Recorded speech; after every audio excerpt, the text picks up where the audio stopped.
And you just can, like, Sam, a lot of heap has to praise has to go on you. I know you didn't really, you said it's all on the athletes, but periodizing training and nutrition is hard enough.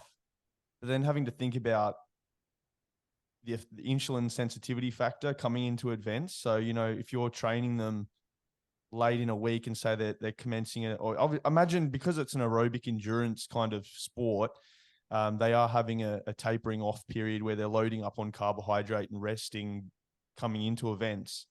But I guess week to week training, and is that another consideration? I guess the fact that you're not only having to periodize training, nutrition, and that kind of thing, but also consider glucose management coming into training sessions, and that each individual is so different that you can't just look at the team as a whole, but you have to actually focus in on how each individual is tracking their blood glucose levels coming into training or different events.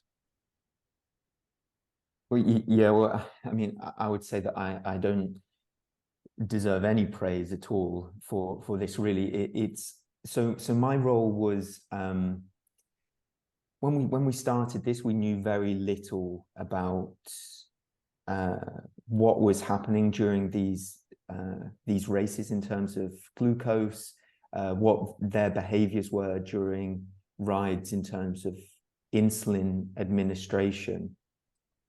So it was the riders who had developed their own personal strategies alongside their coaches and their nutritionist and whoever they were working with in terms of diabetes. What I was doing really was we were able to, thanks to some of the technology, like track them remotely in order to see what was happening to glucose, what was the effects of different types of training rides, day after day, also during the nighttime period as well. And then we were able to feed that back to the athletes so that they could start implementing it in training and things like that. Yeah, there was different things that we kind of learned. We learned that the overnight period was something to take into account much more. Post-exercise period, the fueling that was involved, because these guys are not just cycling one time and that's their event. They're cycling day after day. So the average race would be like 5 events or 7 days of cycling, something like 4 hours every day. And it's also, on top of that, it wasn't just the exercise that was challenging, it was the kind of logistics. So they weren't waking up in their own bed, nice and comfy, having their own food. They were waking up in a hotel on the other side of the world, having to pack the bags, adjust to hotel food, which could have been anything. Like these foods, you're having stuff in there which you don't really know what they are. You don't know what the carb content is or any of the other content of the food. So that's something that's particularly challenging as well. So yeah, we were kind of looking at all these different factors and trying to learn from it so that we could feed it back to the athletes and the coaches. There's so many variables. It's actually unbelievable to think that an elite athlete can do this for 7 days in a row, competing at a high level. I mean, over the last few years, I've looked through the research at a lot of the things you just spoke about, like the impact of a sleepless night on your insulin sensitivity, the impact of not replenishing glycogen after a workout, what happens to your blood glucose control, what happens to your insulin sensitivity if you don't replenish glycogen. Like some low carb athletes will finish a big ride and they won't eat carbohydrates for, maybe 5-6 hours or more. And the glucose response is completely different to if you, get that replenishment straight away. Do you find that the strategy across, I know that everyone's different and living with diabetes, everyone is a little bit different, but were most people trying to follow the same strategy in terms of refueling after a race, carbohydrate intake every, X minutes, whether it's 20 minutes or 40 minutes or 60 minutes? Was there like a blanket recommendation in general for performance, or was it really like everyone is different, you do you, find what works best? it was kind of a mix. And that was developing all of the time. Like you mentioned things like low carb and different strategies and stuff like that. And that's something that would be interesting to talk about. And it's something that I had thought about a lot.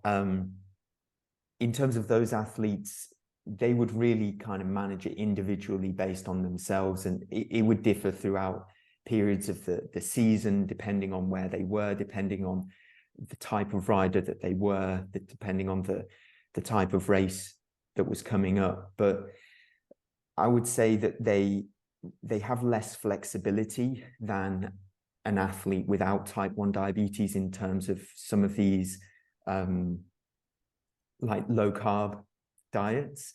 And when I say low carb diets, it's never like really low, but I'm meaning more in the kind of training sense. So this was another topic that I found kind of interesting, and there's extremely little research in this, especially in a sporting or an athlete point of view with type 1 diabetes. And we started thinking about the idea of how a lot of middle distance, long distance athletes without diabetes will do these like train low strategies, compete high, they'll go low carb depending on different things. Depending on their different goals. So there's different levels to that. And if you look at like some of the projects or the papers in athletes without type 1 diabetes, there's clear like metabolic benefits of doing some of these train low strategies, but these are practically quite difficult to do if you have type 1 diabetes. So there's like this sleep low. So basically you've got ones where you can do twice daily training. So you can train in the morning and then you don't really refuel afterwards. And then you train in the afternoon. That's quite difficult because if you're not training after your first session, you increase your risk of a hypo in the second session. And then you kind of leads to a vicious cycle, increasing the risk of hypos. You can do this sleep low, which is you train in the evening and then you don't really have carbs before going to bed. And that means going through the night on like a low carb, not really refueling, and then exercising in the morning. And then there's also fasted training as well. And I think fasted training is really interesting and probably something that's extremely useful to do if you have type 1 diabetes, because you can have really stable glucose for a long time. But the problem with that is that you're not hitting those high intensity bouts, so you can't do it all of the time. It's more difficult as well if you have type 1 diabetes to, you can probably speak more to this than me, but just the flexibility, like if you don't have type 1 diabetes, you're able to take this stuff for granted, like do one day of fasted training, low carb or something, and the next day switch to something else. But type 1 diabetes as well, you can't really switch in and out of things. Otherwise you just can't do that with your insulin management. So you've got to plan it out a lot.